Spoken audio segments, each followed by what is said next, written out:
Hi everyone, how are you all doing? Welcome to the next episode of our podcast. And this one, I am joined by KiKi from New Media Ghost. Welcome, KiKi.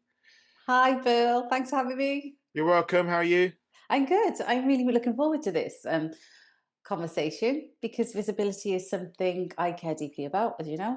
And Yeah. honestly, it's something that, like most business owners, especially small business owners offering services, don't even realize that they're struggling until it's a little bit too late, as we talked about before. Yeah, well, hopefully people have listened to your previous podcast all about SEO and websites and stuff like that. But if they haven't, perhaps you can just give us a little rundown as to who you are and what you do and how do you help businesses? Yeah, good. Thank you. So I run a business called New Media Ghost, which is basically about digital marketing, but we do a lot more in-depth work with customers with their content and creating, building websites that are specific to customer journey and now to machine. But it's really about getting people found on searches. And I've also recently, with a partner friend of mine, created something called the Zero Click Authority app.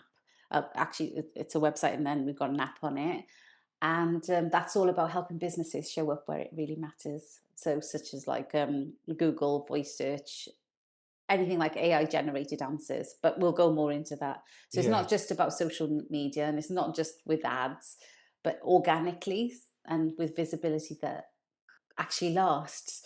Yeah. Of course, the caveat is that with everything changing in AI so fast, everybody's site needs to be updated, and otherwise, at the moment, you're just risking being, falling behind, unfortunately.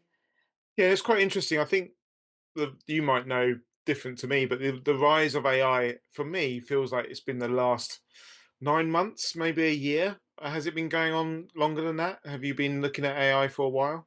Yeah, so that's a really great question because I get asked this often. And so, if anybody else has come across any podcasts or webinars that I've been part of, they'll hear me say this. But I actually started to learn about AI back in 2018. It was because I was working with the surgeon market, and it was all about prosthetics and how AI was being used in prosthetics. And do you know what? Even back then, I was thinking, how can this be used in marketing? And I could never figure it out. And then rock on 2022, after the whole COVID thing, I started to delve into it because I worked with a lot of clients across the water, across in the States, and I started to work or find out more information about Google and how Google were doing things. And I was part of this little cohort of courses, and they were talking about AI, and I actually started to talk about what we're going to briefly touch upon today, search generative experience. So the AI part of searches back in 2020. So 2022, I started to write about it. In 2023, I think late 2022, I published it online on a YouTube. So and it's only now that people are back then. People are like, "What are you Mhm. talking about?" And it's only in the last year or so since ChatGPT came out. Everybody's like, "Oh, now we know what this is," and and searching it more. So yes, so it has been quite some time. Um, People are starting to wake up to it, and I remember having conversations with you, and you're very excited about AI and how it's progressing, and you're sort of saying to me, "Look, Bill, it's all very well being found on Google, but that's not enough. That's not going to be enough in the future, because people are now, and I think we're seeing it now, are starting to move away from search engines like Google and I don't know any others actually, but they're starting to move away from search engines like Google and asking." Their friendly chat GCP. And I always say, remember to say please and thank you. Although it does cost them a lot of money and electricity when you say please and thank you.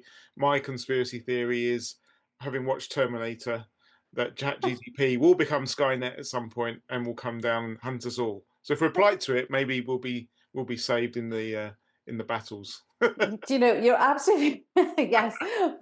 Carry on saying please and thank you. So this is really interesting actually that you mentioned about searches because this number keeps changing. So if you've heard me on something else talking about this, I might have changed the number because it is changing so quickly. And sometimes it's up and sometimes it's down, but it's around the 15 to 20% mark. I think the last one I read was the Economic Times, and they said that OpenAI's ChatGPT. Now, remember, it's not just ChatGPT. There's other like Perplexity, Claude. There's other LLMs out there and GPTs. they're already handling, well, I know specifically ChatGPT is already handling like 50 to 20% of Google's daily search volume. What Mm. that means, and remember, like Perplexity now, they're growing fast as well. So the number's probably even higher. So what that means is when we now traditionally search in Google search, now people are using GPTs. They're searching in the GPTs, and so they're not no longer just relying on Google searches. So it's really good that you brought that up straight away, because that is a big part of what's going on today. And I guess, are you showing up? Yeah, yeah. What's LLM stand for? So that's the that's the language model. So it's do you know what this? So Uh-huh. that's the basically look at it as a car engine, Hmm. and then look at it as how can I put it? So your car is the LLM, and the GPT is the engine inside. Sorry, your car is the GPT, and the engine inside of it is an LLM. So sometimes they're intertwined, like OpenAI is the LLM and GPT is chat is a GPT. So sometimes you have that, and then you have other areas where it's not a GPT but it is an LLM. Perhaps I shouldn't have even used that, because that's too confusing. We like to keep things simple. I really like to keep things simple because Sorry. sometimes, our I'll, busy brains, it just goes over our heads, doesn't it? yeah, I think I'll just use GPT going forward. Sorry. Yeah. So it's interesting. So whilst you're explaining that, I went into the Chat GTP. I'll stop calling it the Terminator, and said to it, "I live in Appledore in Kent. Please, can you recommend a dog groomer, and can you also tell me why you recommend them?" And that's really interesting. The results that came back. So I've had one, two, three, four, five dog groomers recommended to me, and ChatGTP is really focused on distance. So it's like this one's very close by, minimum travel, local reputation, likely good for regular grooms, trims, and nail clipping. And I'm thinking, as a dog groomer, I don't really want to be recommended just because of the distance to the house. Yeah. I'd like ChatGTP to like pick that up a little bit more detail and stuff like that. Is this what we're talking about? How to influence these kind of searches and appear on these searches? So yes, and the question you asked there is, it was, where was it? Was And it? well, it was like, can you recommend a dog groomer, a pet Right, groomer okay. near me, and I live in Appledore, Kent, and So that, that's why it's talking about the distance. But I yeah, guess, it depends on what your customer's going to search. And your customer could be searching something like the best dog groomer in Appledore or the mm, best dog groomer in Kent, and it might throw up something completely different. So I think, and that's really important actually, it's a fundamental of the way people are using GPT. They're People are just throwing questions in there and expecting the correct answer to come back up exactly around what they want, but what it's doing is coming back with an exact response. So I guess here right now what we're saying is it's the questions that you ask that are going to give you the response to that question. So yours is like where, whereas if you put the best, it might be a different answer. yeah. So, and it's only come up with five, so there must be like plenty more dog groomers around us.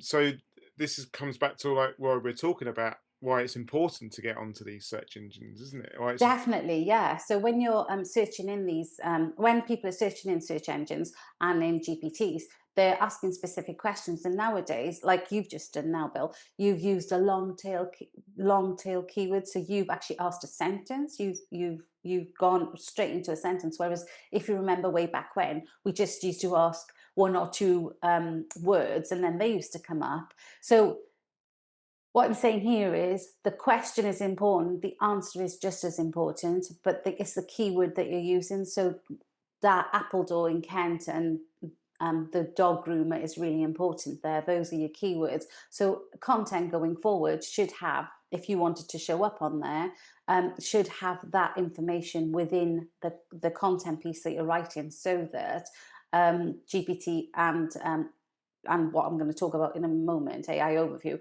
they can pull through your link to your content because you're Mm. answering a question there. I think it's quite interesting because I think there's different behaviors there as well. Like when you're going onto Google, your behavior, like you said, might be a couple of short words. But I know people that sit on their sofa at night having full on conversations with him or her, or as you called it, the machine.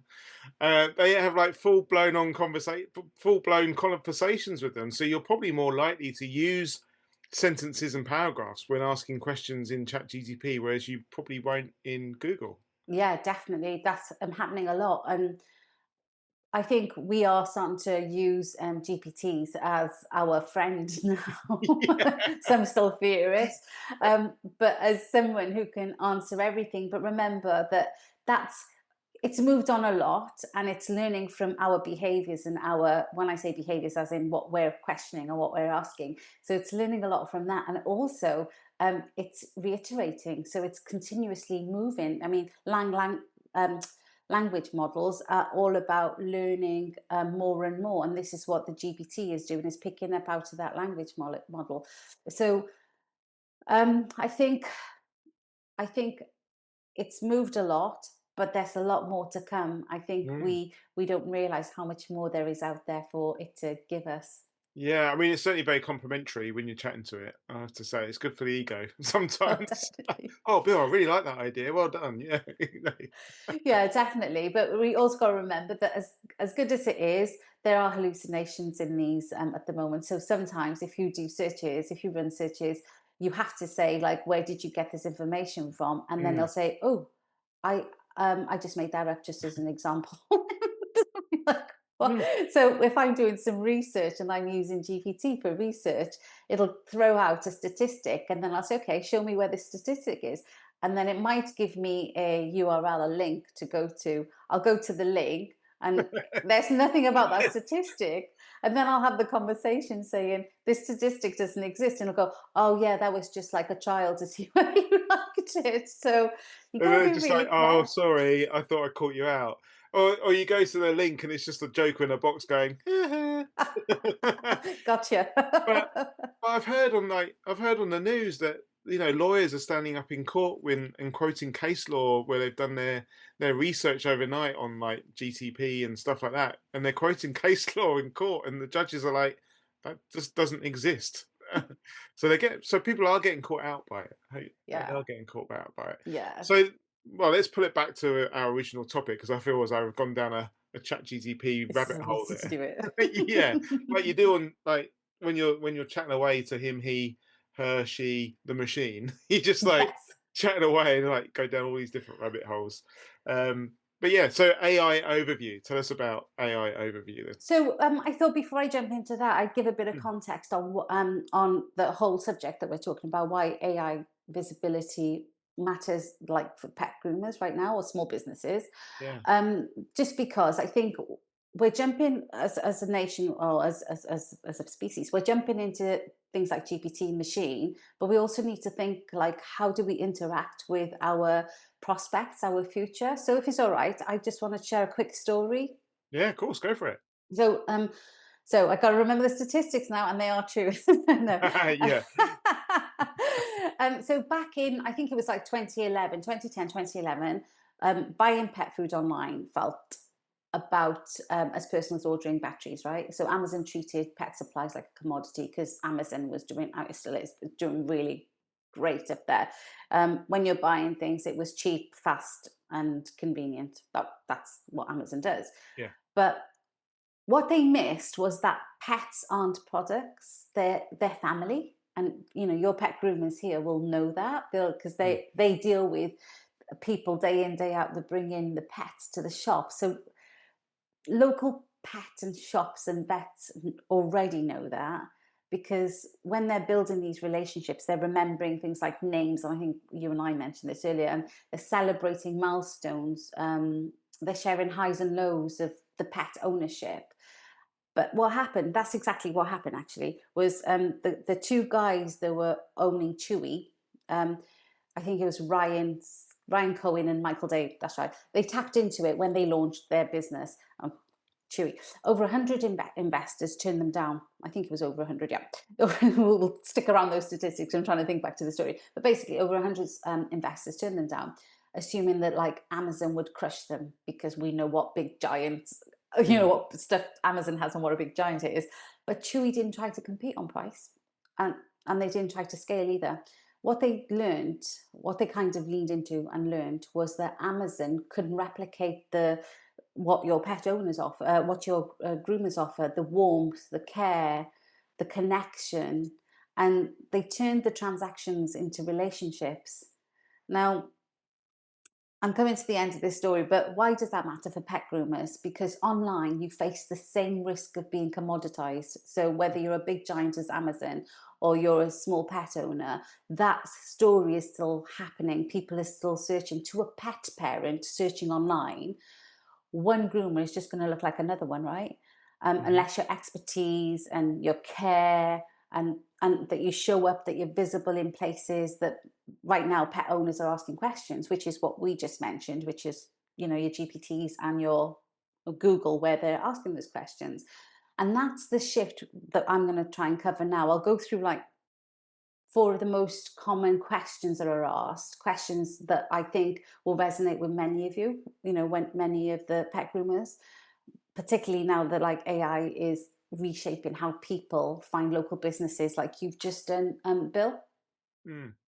So I yeah, go I on. really like that point that you made about competing on price, and it does come back into the work that I do, because many new groomers, when you talk to them about how they set their prices, very often they look at their local competition, thinking that, if I want to get ahead or I want to be part of the local competition, I need to match their prices, or match their prices and take £5 off or something like that, which is horrendous, Yeah, no. because we never know. You just never know what the groomer down the road, whether they're actually making any money. Um, so yeah, they often look at price as like the first point of like competing. But the way I sort of help my clients and teach my clients is that we don't compete on price.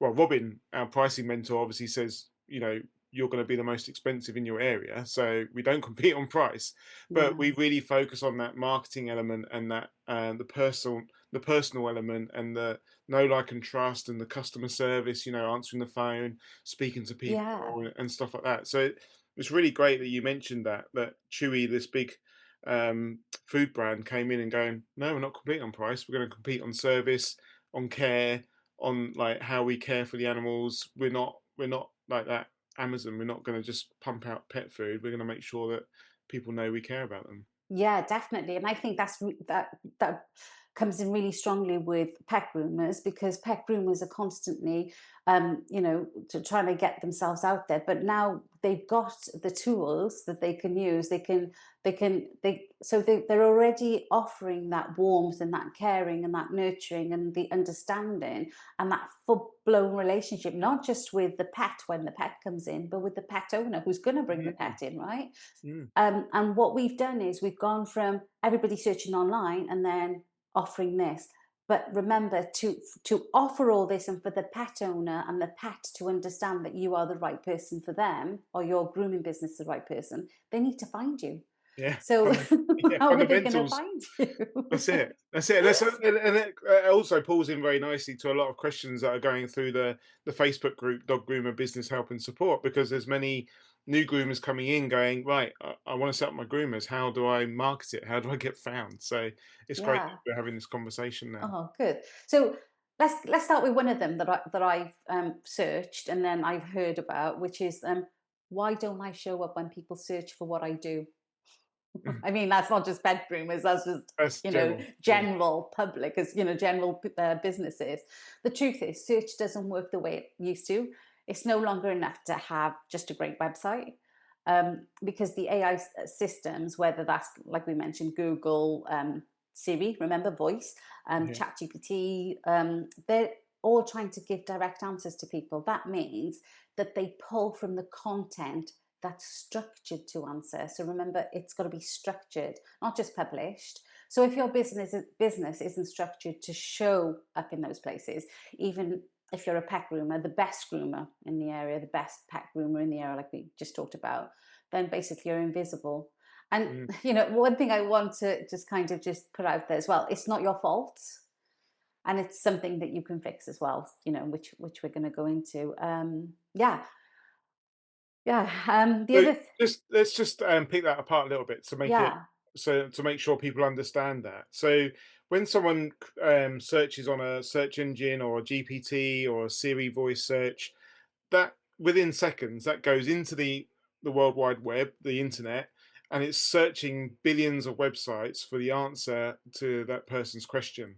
So just having the words dog groomer Ashford or dog groomer Appledore these days used to be enough, didn't it? yeah, It would pick up dog grooming near me, would pick up dog groomer Ashford, which is near the person's location. But now it's starting to look for longer answers to their questions. It's starting to pick out different keywords and stuff. So having a website that just says you're a dog groomer in a certain location potentially is not enough anymore. absolutely not. And that, yeah, that's spot on. Basically, what you've just said.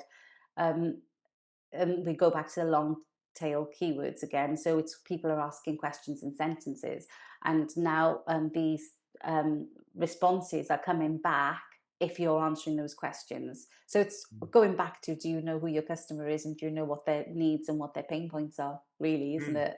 Yeah, yeah. The What's the other thing, yeah. Sorry, go on. what's the next one? Oh, sorry, I listed them, but I don't have the answer to them because they're all in my head. I don't have time for all this marketing, and I completely get it. Yeah. Because they're on their feet all day. They're working with clients. They're sorting bookings. I mean, I know this from working with pet groomers. They're doing the real work. So yeah, so I kind of well, not I do understand it because I get it in my own in my own business. But listen, the good news is that they don't need more content. So they don't need to worry about, yes, have fresh content coming on because you're answering fresh questions, but they just need content that works much harder in the right places. So I work with like businesses who've seen results from just one well structured page or blog, and then months of random posting Mm, lately, because it's all about focusing on what Google and voice assistants and AI tools are actually picking up, not just what looks nice on social. But don't forget that like social's got its place too, because yeah. in some searches I found most recently, it's like Facebook is being pulled through because people are asking questions on things like Facebook, Reddit, Quora, and whatnot, and they're great. I'm not saying so much Facebook, but there's other ones like Ask the Engine, um, Ask the Public. They're pulling through questions and the answers. So people are asking the questions in real life, in real terms, and the engines are pulling through the answers, and those answers are coming from the content. And going back to, the content doesn't have to be new all the time. You can use a piece of content that's old and just start sprucing it up and really thinking about what your prospect needs. I think you mentioned blogs, and I think this is a really good point to stop and just talk about blogs because you work with us on our pet grooming business A to Z animal care, and we did our website, and then started doing some blog work with us. And I can hand on heart say that as those blogs were going out, and we wrote specific blogs, or you wrote specific blogs on teeth cleaning, the puppy package one, particularly, and the teeth cleaning and cats. The three those are the three blogs that really stand out. Mm. When they went out, the inquiries went up, and you could see and it's not you could see the inquiries coming into the inbox. Where people are hitting the blog, going onto the website, going onto the contact page, and then making that inquiry. So email, I'm not a skeptic, but I'm always sometimes a little bit like, oh, email marketing, blogging. Are people actually going to read them? But I don't think people necessarily read all that content. But the blog's there to ensure that you're being found, Yeah, and that definitely. and that the search engines are finding you. And then we did some other bits about do like targeting the whole of Kent. I'm like, why are you doing this? And it's like, well, because we want you to be found, basically. So Yes. yeah, the blog is just like working really well, really well. That's good. Yeah, and that's exactly what this content that I'm speaking about today is. Your content should be answering those pure pain points, but also is the way it's structured. So you're not only just answering questions that. I mean, this happened recently. Nothing to do with the grooming side of business. It was a corporate client. I asked to ask their staff, who are call center staff, to send me 5 questions that they get asked regularly. And I got them because I was going to work on them and start writing the content. As soon as I received that information, I looked at it, and what somebody had done was gone into ChatGPT or the likes and asked that question for their business. And they gave me questions that not a human would ask, but what the machine was asking on behalf of what it thinks a human's going to ask. Mm, And that was quite telling, because I thought, well, I told them the truth that actually I wanted real life human questions. But I will try these. And I tried them, the questions that they've given me. And interestingly, we haven't had, even to this day, we haven't had one hit on that page. So, and it's only been up about 5 or 6 weeks, but yeah, we've not had one hit. So, and I'm keeping an eye on it because I'm like, okay, this is really good. Whereas when I've worked with like people like yourself, clients like yourself, I actually ask you the questions, don't I, Bill? And I mm, say, like, what are people like asking right now? And I'll do my research and see what's popular, but I don't know the actual questions. People are walking in and saying, "Oh, I got this problem, or I need this doing," and then we'll work around the answer. So it's very, very interesting how people are using machine to do their work, but really, like your pet groomers right now out there, they have that warmth, they have that relationship, and they should be really leveraging on mm. what they know and asking those questions and using those questions that people are asking them into real life answers. So if someone's been inspired by this and say, right, I'm going to write a blog for my website, why wouldn't they, or why should they not go to ChatGPT and say, right, I offered cat grooming or ultrasonic teeth cleaning. Please write me a blog about this. Yeah. Why won't that work? Yeah, I'm not saying it won't work. It might work because things are progressing so quickly. But remember, when people are writing using machines, and I'm saying machines because there's lots of different ones, not just ChatGPT out there now. So there's like Jasper, there's Perplexity, there's Claude.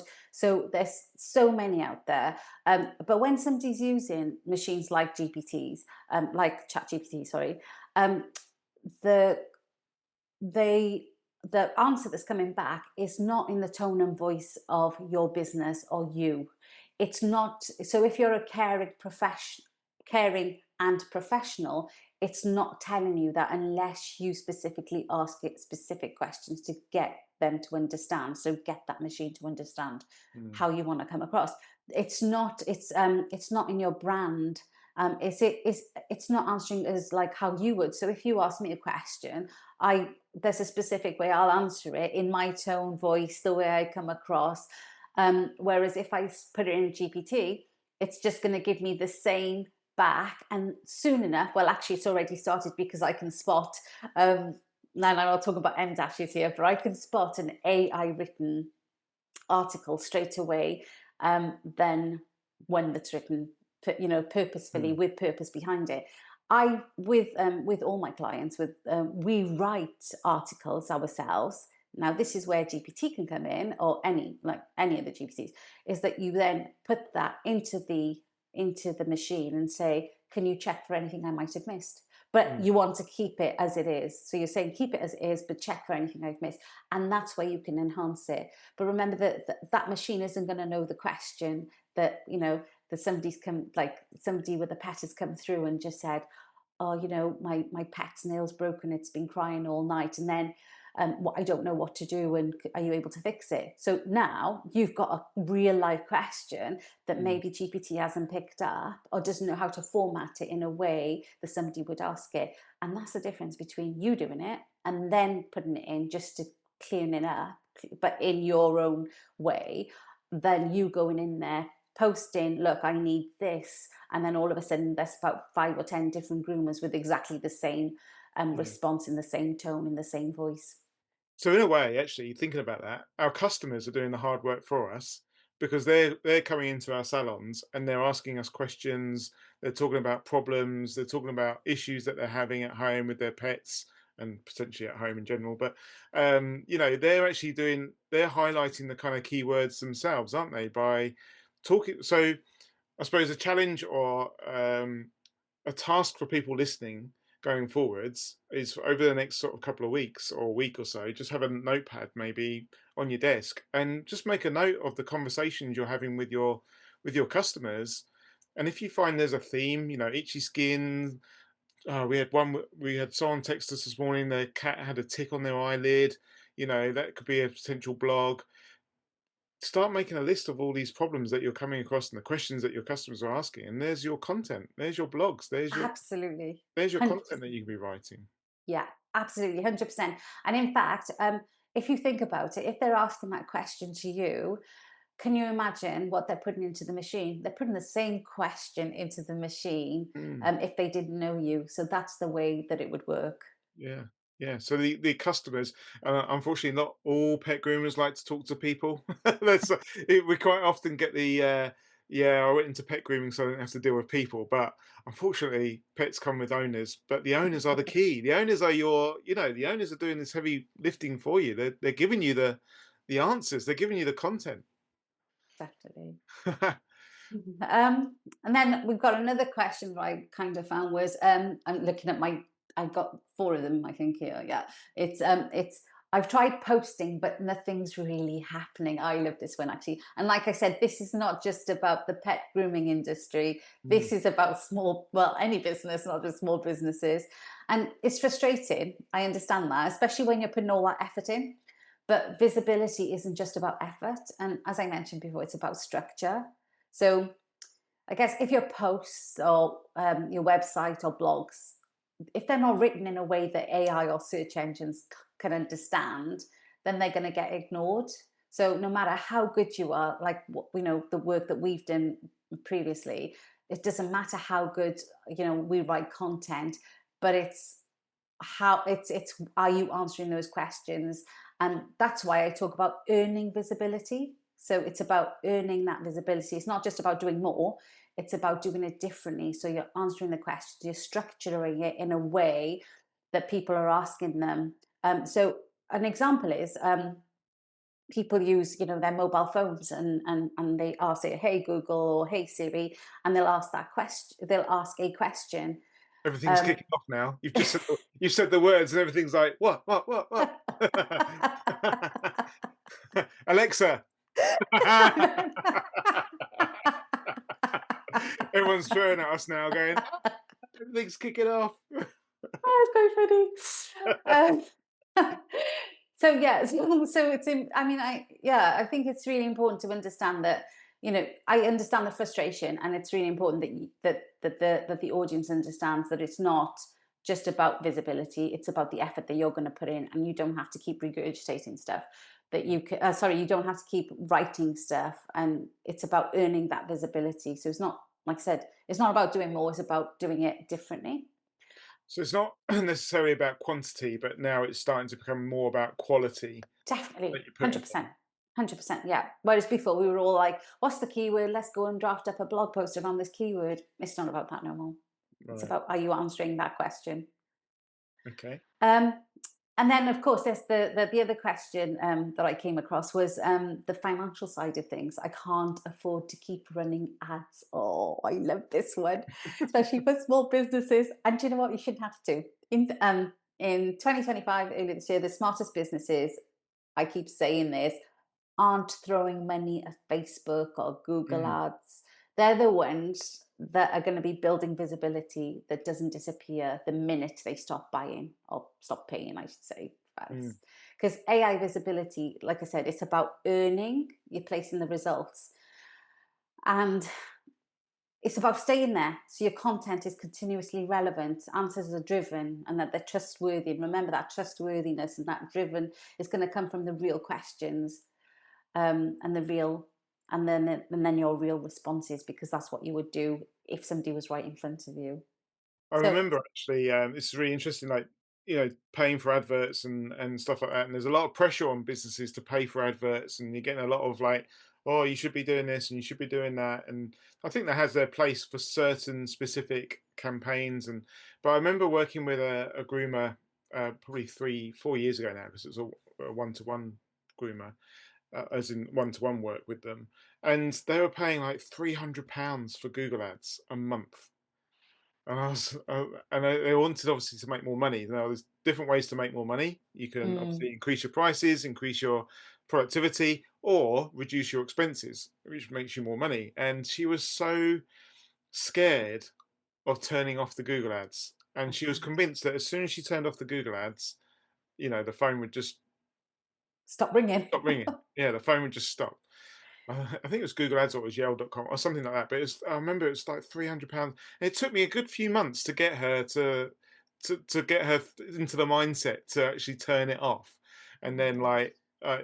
you'll be fine. Don't worry, you'll be fine. We'll work on like the content and stuff like that. And she was, she's been spending this money for years on these Yeah. apps. I think what you said is really important as well. It's not like stop doing advertising for everything. I think what I'm trying to say is if you're like this person that you've just mentioned, constantly paid for ads, there's another way. You don't have to constantly pay for ads. You just Mm, use your knowledge that you already got and you just start focusing on answering those questions that people really need answering. And then soon enough, when they're searching, you're going to be there up in this AI overview, which we're going to touch upon in a moment. You're going to be up there with the answers and they're going to look for you. So, yeah. I think another interesting point that I've seen, people will get a brand new website. Maybe they've not had a website before, and they'll have a flurry of new inquiries. They've hit the ground running. They've quickly built up some Google reviews, and like the new website's been published, and they get this really nice hit of inquiries. But then I think it starts to peter out a bit. And so, is Yeah. this what you're kind of saying, like that? You have that initial rush of authority and it's hitting your website, but actually if we don't maintain that content and feeding the machine, Machine. feed the That's it. machine. Sarah Connor called it the machine in the Terminator. But if you Right. like keep That's what I call it. keep feeding the machine, then you're kind of like start slipping down the search engine sort of thing. Yeah. Is And that a I thing, or agree with that. am I just making that up? No, no, no, no, that is good. I think there's just so much around it. It's what you're feeding the machine and then what the response is. Not only what, but how, like what, not how, what are those questions that you're popping in that it's Mm. going to then come out with? Because I think like most business owners, they get a website done, don't they? Yes, And they're like, tick the box yes. ticked, got a website, I'm on Google. Don't need to look at that now for another 5 years or so. I always say like a website will probably last 5 years or so before it needs a refresh and like keeping up with the times. But what you're saying is actually we need to stop thinking like that. We need to use the website for the tool that it is, and we need to make sure that it's constantly being refreshed and updated and plugged into the newest sort of ideas and learning and Yeah, I mean, like back then, as I mentioned, like traditionally, we would just do like say, get the content out, find the keyword, let's work around the keyword. But now it's about, well, let's work around what people want. Let's work around what people are asking. And mm, you might already have an article on something like, nail trimming.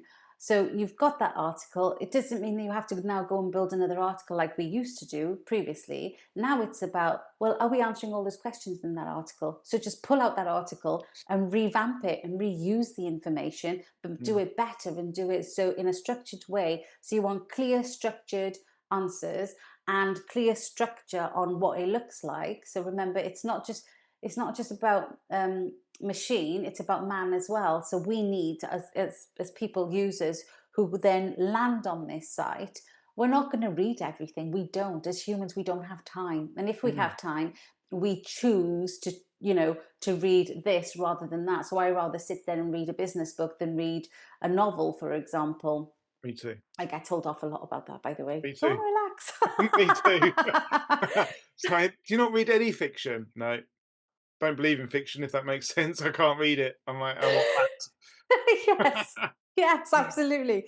But I suppose my point is that you know people are choosing what they're going to read, and if they have to read that, if they land on your page and they're like, I need to read about this nail trimming because my pet has got an issue with their nails, they might not, sorry, read all of it, Mhm. but they'll definitely skim through a lot of it, or the headlines, and go, oh, this might, or they might come across a specific headline and go, oh, that answers, oh yeah, that answers my question now, and then off they go. I'm not bother with the rest of it.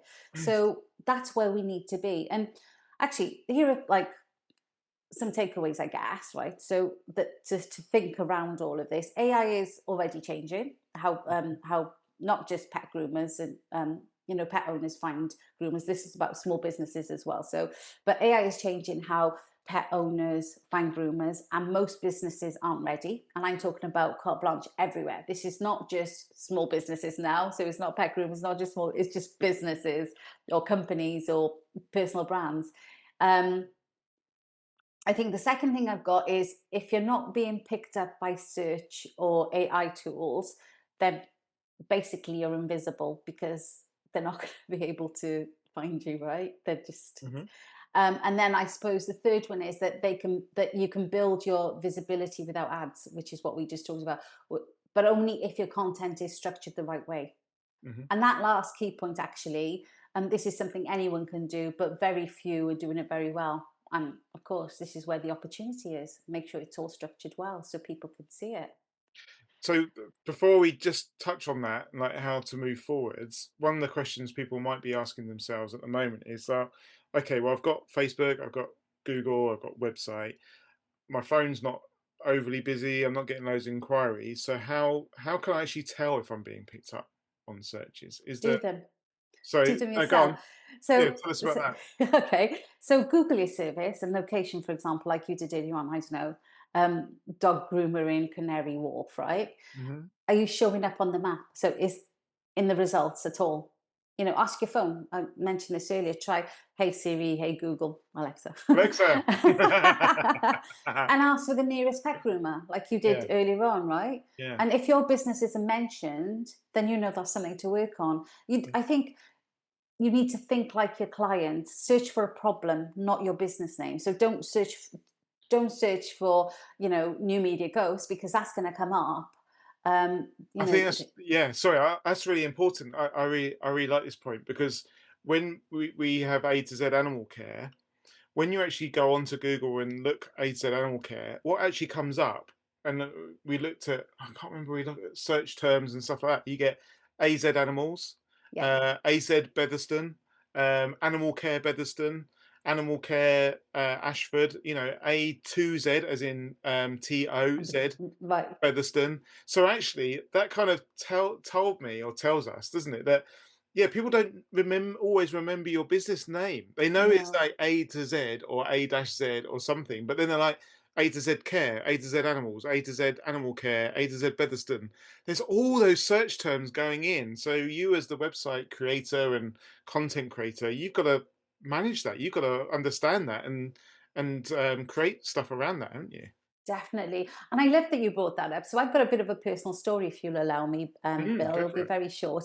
Basically, this fits in perfectly to what you just mentioned about what we've been talking about our own business names. When I started New Media Ghost, it was called hashtag marketing. So I couldn't find the domain name hashtag marketing, MARKETING. So I chose to call it hashtag and then MKTG, shortened for marketing, because way back when, well, 2017, we were using short abbreviations for things a lot. And I thought, this is perfect. So we started the business using hashtag MKTG. Um, by 2018, it was, I think, February. So I started this in the September, and then by the February March, I had to think of a new name, because what had happened was I was getting myself out and trying to build business like we all do. And somebody had sent me an email eventually and said, oh, it's a shame that you didn't respond. It would have been really nice to have seen you there, because, after we've met, I think you've got a lot that you can bring in and all this stuff. And it was basically a VIP ticket to this massive event in London at the time, and I'm here in Wales. So for me, it was like, oh, I get to go to London, but, I've just started my business, get to go to London, and then I get to speak in front of all these people I didn't want to speak, but at least I could be interacting with them at that point. and I didn't get the VIP ticket, and the VIP ticket was like well over £500. And I was like, Mm. well, where is this ticket gone? So I delved a bit, and interestingly, there was a company up north, and they were called hashtag marketing, the full name marketing. Oh, okay. And the ticket had been sent to this person, and this person attended on my behalf. Oh, you're not Kiki. No, but they said, "Oh, but I'm from hashtag marketing," and they took. So, so what you've just said, it's really important that when you're, that when you're coming across, when you're writing this content, it's Mm. great to have your footer that's constantly with the right. I mean, it was the right, but that it matches who it is, so that the search engines can pick it up. But remember, it's not just about the search engines, it's about people remembering you, because that's what happened. The person remembered me face to face rather than Rather through than your anything business name, online. yeah, yeah. Yeah, Yeah, interesting. and Thank you. I've had a few clients where they're like, I don't get found on Google, and you go and look at their business name, and straight away it's like, well, you're not obvious. I mean, I struggle with this because A to Z Animal Care is not obviously a dog groomers, but the content within our website and social media and stuff is strong enough to identify us as dog groomers. But I had one client that was just not getting hit by Google at all, Mm. and so we added dog grooming boutique. So it was business name boutique, but we just added dog grooming boutique, and she's like, the next like following weeks is they started to get found. So it's just stepping back, isn't it, and looking Yeah. out from the outside in, looking at that business. And like you said, it's obvious to us as a business owner what we do and how we do it, and but actually, do the members of the public actually, is it obvious to them? I kind of so I understand where that is coming from, Mm, that whole concept. But also, if you think about it, you've got people like Apple and Amazon. You mm, don't know what they do just on their name, right? yeah, Orange. Remember when Orange Telecom was around way mm, back then? EE, another one, BT. We don't know that they're a phone company. So but I mean, it was different then because they were building brands in a different way, not using the technology we have today. However, what we could look at is perhaps it doesn't need the extension of what you do. So, New Media Ghost doesn't say digital marketing, it says mm, managing digital presence, granted. But what I'm saying is, New Media Ghost is New Media Ghost. And in the content, then the content that I haven't drafted up in a while because I'm yeah, working so hard on everybody else's. It says that it's digital marketing, that it helps in these. So it's the same with the groomers and grooming businesses. You don't necessarily always. It's good, I think, if you do, if you're happy to stick to that one niche. It's just is to have grooming, but if you put that in your content, like mm, A to Z animal care, like you said, you're not groomers, but all your content has got that based around you're it. you have a grooming business, so Yeah, you're coming up. yeah, and it's just like, again, as business owners, we're so stuck in the business, in the trenches, as I sort of say, doing it day in, day out, and it's really hard at times to lift ourselves above the business and look from the outside in, and then if we haven't got the particular knowledge or expertise, like, we don't know what we're looking at either, No, this is you know? true. Yeah, no, absolutely.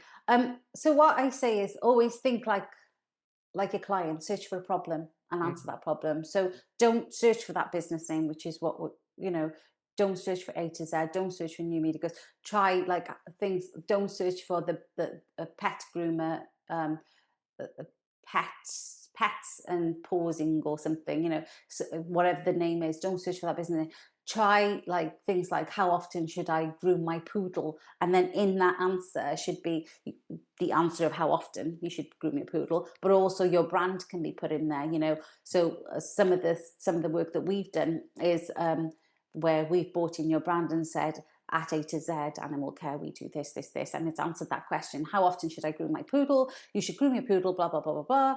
And at A to Z Animal Care, we do this by this, this, this. So it's already brought your brand in. When someone's searching, the machines are picking it up, and people are then seeing that answer, and they're seeing your brand that comes up. So, these answers that I'm giving you, they're not deep audits, but they're enough to see if you're being picked up at all. So that's mm. on searches on Google search engines, and then on GPTs. And if you're not, I guess that's where we could possibly help you with your content as well. Um, Should I talk about how we've developed the Zero Click Authority app, which is, Yeah. yeah, Yeah. yeah. What is zero click authority? I So think that's it's a good exactly, place to start. absolutely, yeah. No, that's a good question because I said I talk about AI overview. So at the moment, when you do searches, and I've got to say this, so there is a caveat to this that not all sectors are showing up online just yet. But I'm urging people not to wait and just to keep going, start it now because it like it's going to happen. And I said this in 2022 in my YouTube, and everybody was like, "What are you talking about?" And then 2023, people were like, "What is this that we're seeing?" And now 2025, they're like, "How do I get on there?" So, so some people still don't know about this, and they see it, and they're not bothered. But basically, when you do a traditional search, at the top, like I said, it's not covered. So there's a caveat. It's not covered with all sectors.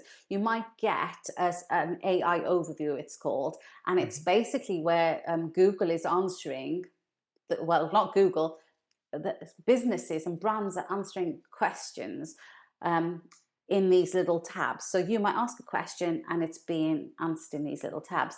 That's the AI overview. And that all that space on the right, then you have the brands, only some of them that are pulled through the, according to Google, are answering the question directly or within that context are being shown. So, where before we used to have those sponsored listings and then traditional links, those Mhm. traditional links at the moment are still there, but they've gone way back down and this AI overview has come up. Yeah. Now, as a searcher, if you're searching for the best pet groomer in Canterbury, then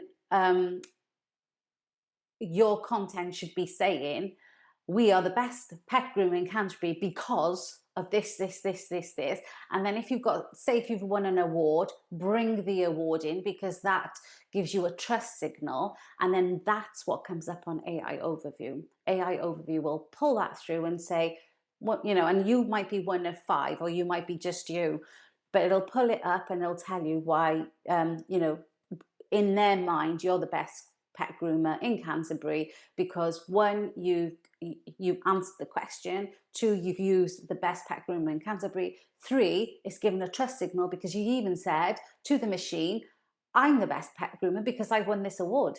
So it's already providing trust signals. You might have somebody on Facebook say, oh, I went to the pet groomers in Canterbury, which is the brand, and I got this done. And then because there's not many people saying that, yours might be the only brand that comes up on AI overview, Mm. or yours could be one of five that comes up, or yours will never show up because you're not going to do this. It's and people might be listening going, "Oh, what is this AI overview?" And I think it's been quite subtle over the last few months. It's appeared on searches, but it doesn't really. Google don't do any big announcements that all of a sudden you're now going to get this AI overview. But you kind of suddenly just realize it's popping up. Yeah. Some people find it annoying. I'm like, yeah, I didn't ask for that, and scroll past it. But actually, if people are interested in what this is, like go and Google something today and see if you get that. Sort of the very top is like, and it does tell you AI overview, doesn't it? Yes, it And I does. think it's in a kind of italic-y kind of. It's a different font. It's Yes. got It's stars around framed. it. Yeah, it's got stars around it to show you that it's like AI and stuff. And this is the zero click. You've not clicked anywhere. You're getting that overview of the business, and that's what's being pulled through on your search. Absolutely. Yeah. Yeah, that's exactly what zero click is. So then I went ahead and built zero click authority, and then we went ahead and thought, hold on, how can we make this much easier for people to use so that so I think it's still important to have some knowledge about SEO, but right now, even if you have no technical knowledge, because this is not about tech, this is about how you're going to answer your customers and your prospects questions. Mm. I think if you start there and then you start building it, then you will get up higher on those AI search overviews if they're not out for your sector yet, or if specific ones aren't, because they're not all out yet. But Mm. they are, they're coming, they're here. I've Yeah. been saying they're coming, and they're here now in a lot of places. So how does you've designed an app, haven't you? How does that help? With Yeah. Do you want me to just run a quick demo, Bill? Well, it's a podcast, Oh so yeah, of course, yes. it's not So of not course, I keep always, forgetting. Yes. people So listen whilst driving, they can't watch it. yeah, that's true. Yes, yeah. I remember I'm listening to something like this when I was on a run, and somebody said the same thing, so I should have remembered. So basically, um, the app, and there's a wait list, and I'm happy to send you the link, which is zeroclickauthority.com, and then one of the tabs has got AI visibility waitlist. I'll send you that so you can join the waitlist. It's in beta testing right now. It started beta testing yesterday, Mm, and basically, it's the content that you have. You insert it into you insert that page, so not your homepage, but more of your a blog post or an article or who you are, why you are, and it'll come up and it'll score how good your content is, and they'll tell you whether it's, and this is for people who have got a little bit of technical knowledge, but you don't need full technical knowledge for this, but it'll come up with your meta title, and it'll come up with your meta descriptions, and it'll come up with a score on where you are, and then kind of give you a hint on, well, not a hint, give you information on where you can improve. It might say like your word content is so small, so short. So if your word content is say 80 words on the page, it might say increase this, and this is why you're not coming up. Now, the beauty of this app is you put your URL, this is how simple it is. You put your URL in of that okay. page. So you put the page, The web website address. page in. Yeah. So not your home page. This is like your article page, your blog page. You put in a keyword that's relative to that page. So if your page talks about, oh, we'll go back to It nail trimming as this yeah. just come back to my mind then. So if your page is about nail trimming, you put nail trimming as that keyword in there, because remember, each page should be focusing on what you're offering the person who's reading it. Mhm. Then it'll show you, it'll give you a score, and it'll show you where you can improve. It'll also give you a list of key takeaways that are already predetermined and written for you on the information of your page. And it'll give you the information for like questions and answers that people are likely to ask and have asked. And then it'll give you any background coding. So if you like the back end of coding, you don't have to use it, and all you do is literally, there's a copy button there. You copy and you paste it straight onto your website. Now, I always say check, because remember, we're still using AI for a lot of these things to pull through, but we're using a lot of manpower. So, myself, developers, and my partner who's working on this, we use a lot of our human self to insert information into it. So, why this is going to work and why it has been working, because I've used it for clients. So when I first started using it, I was doing it manually, and all the information was through manual process, and people were starting to show up within 2 days, if 3 days most.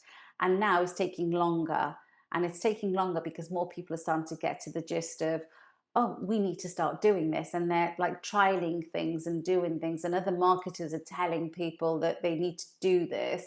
So now it's taken, sometimes it can take 3 days, sometimes it can take 14 days before your website, that page that you're talking about, shows up in AI overview or shows up in your GPT search. Mm. Remember, we're not searching for your brand, we're searching for the question, then the answer should be you.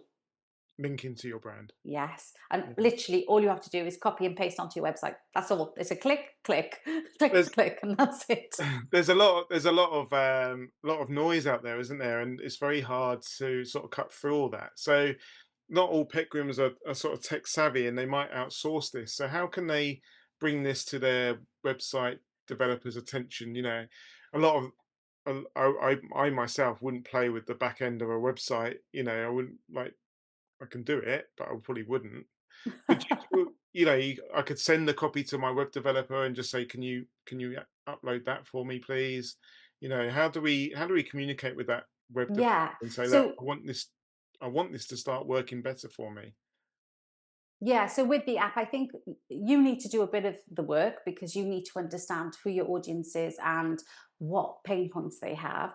If you've already answered them, so remember, we're not asking people to continuously write lots and lots of content. We're actually Mm, helping people to say, I've got content, but how do I get this onto AI overview, and how do I get this to GPTs as in the search results? And what we're saying is, that all you need to do is put in that URL and you put in that keyword that you're answering, it'll give you the information. You yourself can actually copy and paste it onto your web page that you've already got your content piece.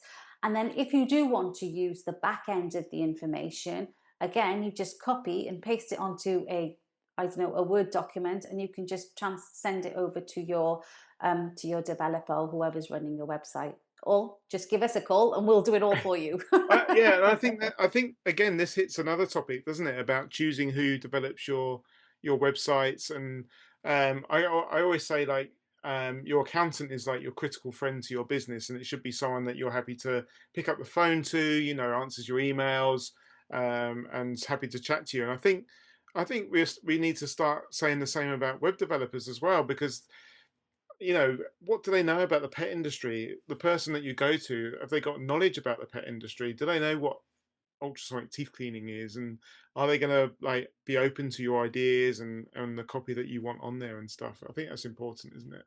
Yeah, I think rather than this is it's a bit of a fine line here. So there's a difference between content marketers and web Mm, developers. So you've got the web developer who will, well, there's a difference between the web developers as well. So you have people who will design a website, and then you have somebody who can develop a website. So the people that design it can make it look pretty and whatnot, but also they could be architectural designers. So something that like someone like I do, is look at where the customer comes in, look at the customer journey, where are they going to fall out, are all the processes in place for somebody who's going to land on your website, where are they going to go, and where you're going to attract more customers to come in. So which area? So you've got your web designer, then you've got your web developer who might do the back end as well as the designing. So the design part is make it look a pretty site, but not the customer journey, but develop it from a machine point of view. So putting in all the coding, and then you've got your content marketer who might do the who will write the content in the way that we should be writing it now going forward, answering questions, and then using that content to make sure that you're attracting people to your site. So I think there are so many different nuances, I guess, isn't yeah. there, to who you choose. So your best thing, if you want to get more presence on your website, is go and speak to different people and find out what their strengths are and how they can help you optimize your website. And ultimately, you and I have had this conversation actually, so I'm glad that like we're kind of touching on it. But ultimately, we should be, as content writers, developers, and designers, listening to you, the business owner, because you are at the forefront of your customer. Mm, And there's been several occasions where I said, "Hey, Bill, I found this. These are the keywords people are searching for right now." But you come back and said, "Yeah, but we're not going down that road with our business." yeah. So that's non-negotiable. It's like, yeah, we're not doing that.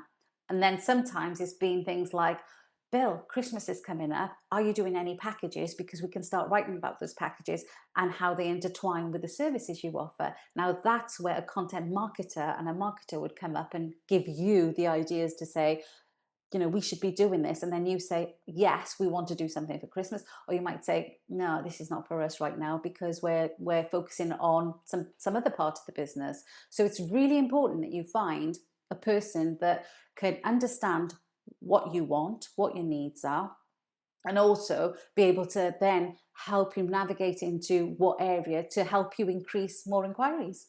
Yeah, I think it's really interesting. And with the app that you're developing and providing, that can give people different levels and different access levels to with help, because it may be that they just can't afford to invest in a content marketer like yourself, but they can take on the app and learn how to do it themselves, all the way through to employing someone to write the content and the blogs and make sure the SEO and everything's up to scratch. So it's really interesting. Absolutely, yeah. Yeah. So what's the how do people find out more about this?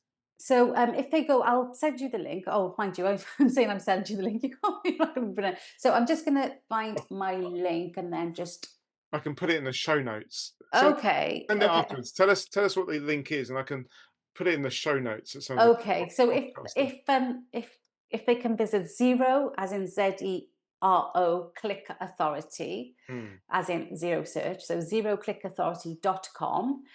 Under our services, it's the second one, and it says AI visibility waitlist.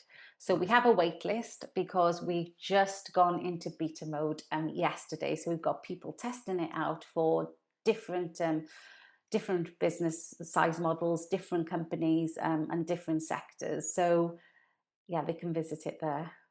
Excellent. Well, it's been fantastic picking your brains and just that. I mean, I've had it going around in my head. Like, this isn't just something that you've stumbled across. This isn't something that you've just gone, oh, I really like this. You got a degree in it, or did you go and you took a degree in AI marketing? Was it Yeah, so basically, I am a chartered marketer, which I have been for I can't even remember how long. And a in fact, chartered a a chartered chartered marketer. marketer? Yes, I am. Yeah, so I'm not just somebody who's gone into Google or whatever and tried Yeah. to learn about marketing, thankfully. And I've also got before I got my degree in marketing and became a chartered marketer, I was in marketing as a PA to a director, so I got hands-on experience, and I liked the marketing side, and I got pushed into. So basically, I got pushed into doing something because one of the account managers wasn't there, and then my director turned around and said, "Actually, we need you in marketing." So my career started off with all the experience, and I thought, well, I should learn more of the fundamentals, so I know what I'm doing. But Mm. what does this mean? And then I went out, and as I had a full time job way back, I can't even remember, like 20 years ago. I did my courses, and I passed in all of my courses in marketing, and I became a chartered marketer. And then recently, I was invited on a AI course, and I think it last year or the year before? I can't even remember. I was probably one of the, not probably, I was one of the very few that passed AI marketing course. So it's kind of like a second degree, but it's not a degree. But I don't really talk much about it because AI is moving so fast. Yeah. I think the qualification is irrelevant in that sense, because I'm learning as I'm going along. But it's not something I've just picked up yesterday. It's something that I've been doing for a couple of, a good few years now. And I'm still learning. I'm still part of a cohort of people that are learning AI marketing specifically as it's moving. As it's moving, I'm on that course, so I'm learning more and more, and just to test and trial things, and learning from people who are much better than I am. So Amazing. Someone's designing it somewhere yes, yes, they are. until it takes over and runs itself. But Yes, that's I another don't think it's going to be podcast. long. Anyway, the Terminator is coming. Yes.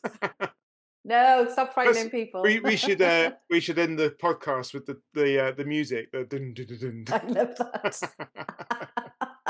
dun. I love that. Yes. Oh, I bet there's some people out there going, "What the hell is he talking about?" Yes. Go and look it up. Go and Arnold Schwarzenegger. Go and watch the movie. It's AI all over them. It, Put it in ChatGPT and see what that comes up oh yeah, with. if you ask ChatGPT, because I've done this, I've challenged it and said, look, you're just the next Terminator that's ready to take over the world defense system and destroy us human beings. And it was like, no, we're not. I said, well, obviously you'd say that, wouldn't you? You'd say that you're not going to do it, but you are going to do it. You're the next Skynet. It's like, So this is actually so this is quite actually interesting, because who's told who's inputted that answer for it to say that? I Because don't know. it needs humans to input the answer Does it? at this point. Yeah, I mean, remember, the learning model is that it'll learn and reiterate, right? But Yeah. originally, it's got to be somebody who's put in an answer for it to come up with that answer. Maybe it's watched the movie. I don't know. Could have done. Yeah. Interesting. Oh my Are you one of gosh. these people that sits on a sofa at night chatting to ChatGPT? Is it a he or she, or it's just a machine?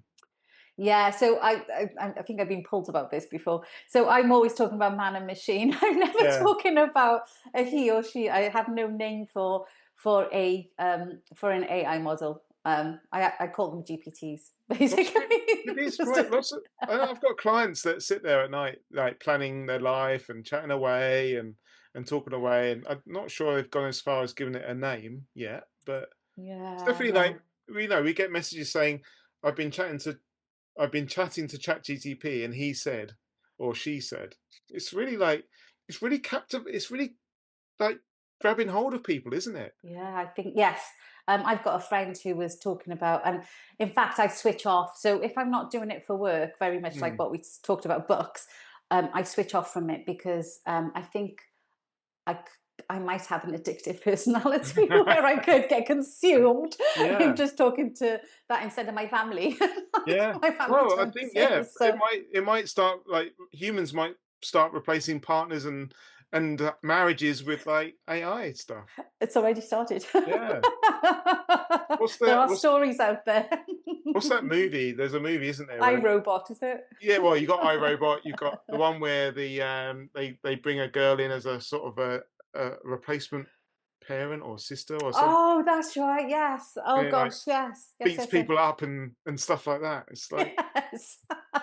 wow, Yeah. Scary, actually. it's scary. Anyway, we digress. Yes, But we yeah, do. that's Yes. my thoughts. So zeroclickauthority.com. Authority.com. Yeah, and there's a an AI visibility list on there, a wait list. Um, yeah, and so as soon as we get through the beta stage, we'll be rolling this out to the waitlist people first. Mhm. So definitely get yourself on there. Is there a sort of timeline for that, or is it a bit how long's a piece of string? Yeah, at the moment, because so yesterday was the first time that we went out on beta mode.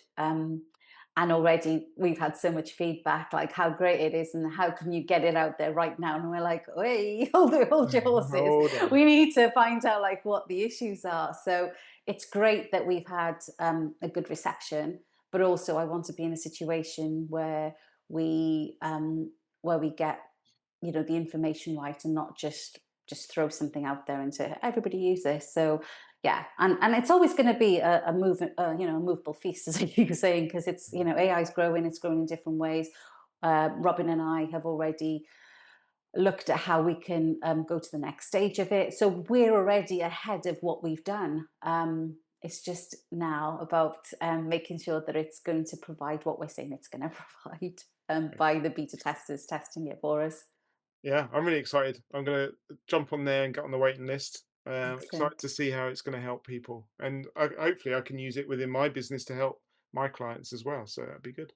Yeah, absolutely. And I think, yeah, I think once you start looking at it, we haven't put in any tiers or pricing on it yet. So, all that's really important.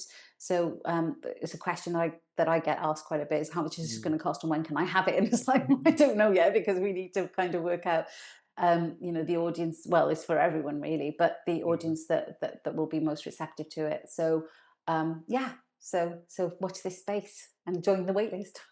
excellent. Well, thank you for your time, Kiki, and it's been great having you on. And I hope we've upset loads of Alexas out there.